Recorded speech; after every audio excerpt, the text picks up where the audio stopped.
Du coup, comment on fait? Je t'appelle Quentin ou pas du tout ou...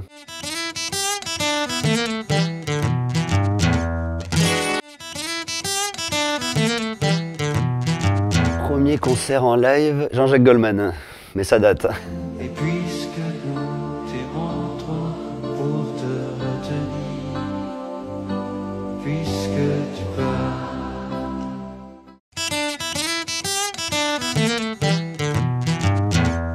Premier CD acheté, alors à l'époque c'était plutôt des vinyles. Si, un an je me souviens, c'était Nena qui chantait 99 ballons. Mais c'était donc des 45 tours à l'époque, qu'on mettait donc sur un phonographe. Et, mais voilà, une chanson que j'ai adorée, que j'ai apprise par cœur en allemand quand même, ça a le mérite d'être cité. C'est la seule que je connaisse en allemand, mais il y en a une, c'est celle-là.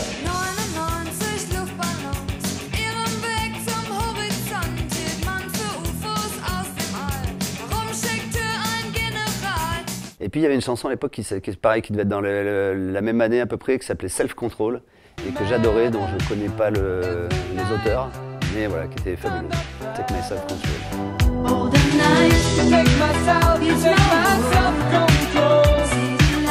You got me living only for the night.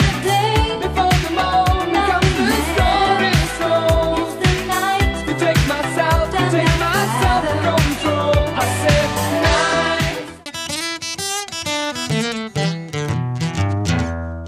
Alors premier morceau, a priori c'est La Bamba, mais ça me paraît un peu trop compliqué pour avoir commencé par ça. Donc en fait j'avais ça en ligne de mire, en fait à l'époque La Bamba, le film, venait de sortir. On était allé le voir avec des copains avec qui on commençait la guitare et évidemment on avait tous envie de devenir rockstar à ce moment-là et de mourir dans des avions qui s'écrasent à l'âge de 26 ans dans la gloire et la décadence bien sûr.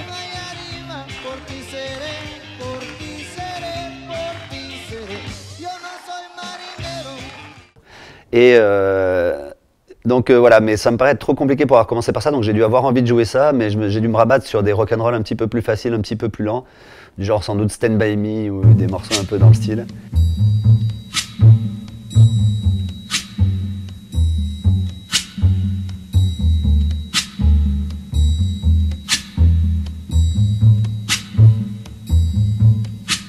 When the night has come and the land is dark and the moon is the only light we'll see. No, I won't be afraid. Oh, I won't be afraid. Just as long as you stand by me.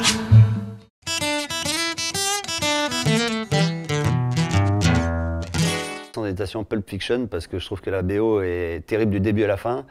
Je pense que c'est... Alors évidemment on peut parler de Sergio Leone ou Ennio Morricone qui ont fait des westerns, mais là la musique est un peu différente. C'est vrai que la musique est importante dans ces films, mais Tarantino lui dans un film moderne c'est la première fois un peu qu'il montre que une bande originale peut carrément soutenir un film du début à la fin et devenir en plus mythique et faire danser les gens à l'époque dans les boîtes de nuit puisqu'on dansait quand même encore là-dessus.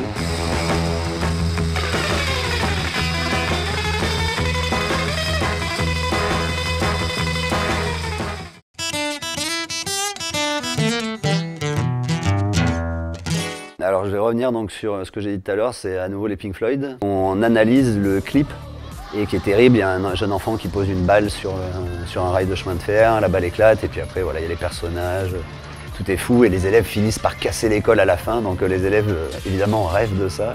Je pense tous secrètement, mais je pense que c'est un moment qu'ils aiment bien en fait. Et moi aussi, moi j'adore ça, puisqu'encore une fois je suis fan.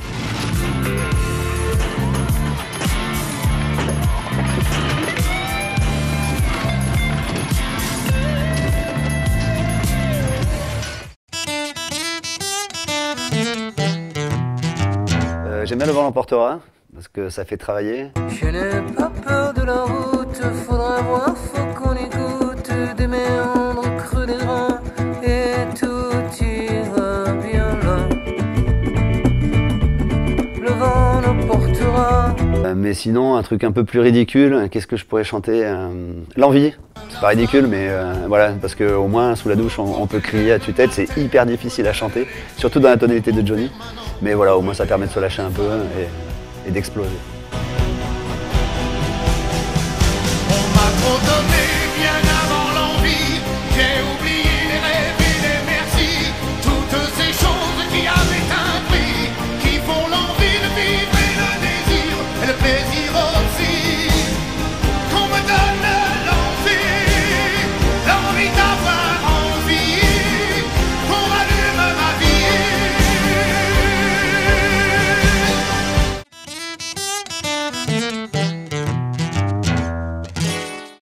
Meilleure musique pour faire une fête.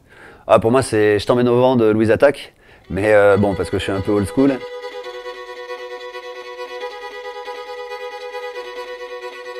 Allez viens, je t'emmène au vent, je t'emmène au-dessus des gens. Et je voudrais que tu te rappelles, notre amour est éternel et pas artificiel. Je voudrais que tu te ramènes devant. Sinon, Smell Like Teen Spirit de Nirvana, ça marche bien quand même.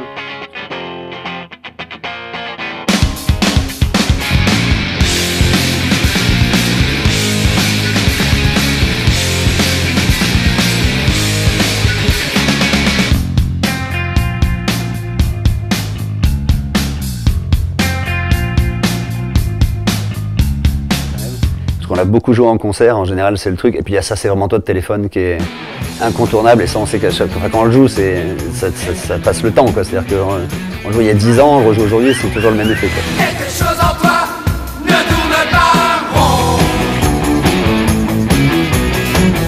Un je ne sais quoi qui me laisse tomber. Quelque chose en toi ne tourne pas rond.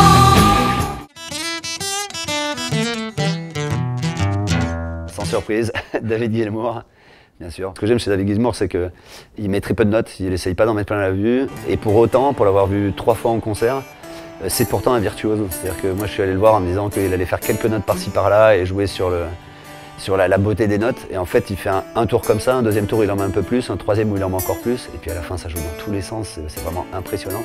C'est beau et rapide, quoi.